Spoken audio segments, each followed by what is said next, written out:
Welcome to Naomi's Filipino Kitchen. Today's recipe is Sinigang Isda, a sweet and sour fish soup. Wait until the end of this video for a sneaky peek of some of my other recipes. Here are the ingredients of today's dish.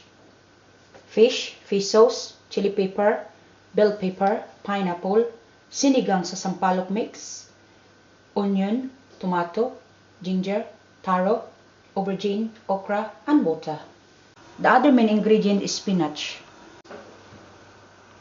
Now let's start cooking by boiling water in the pan. Now the water is boiling, add ginger, tomato, pepper,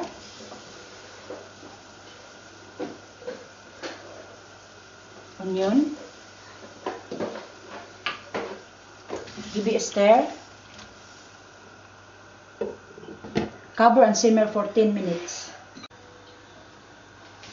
After 10 minutes, add the taro. Give it a bit stir, mix it up, cover and simmer for 5 minutes. After 5 minutes, add the aubergine, okra,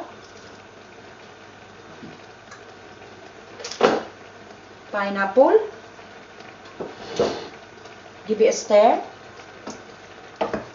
mix it up,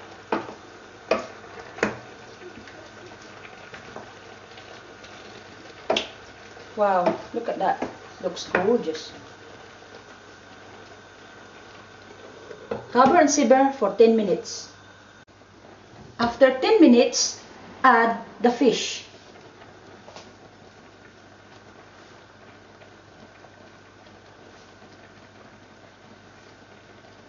Cover and simmer. After 10 minutes, add the sinigang mix, Sampalok, fish sauce, chili pepper, and spinach. Give it a stir. Cover and simmer for 2 minutes. Wow, that looks wonderful! Sinigang Isda is now ready to serve and enjoy. I hope you enjoyed the recipe today. Please subscribe to our channel. More recipe to follow. Thanks for watching. See you soon!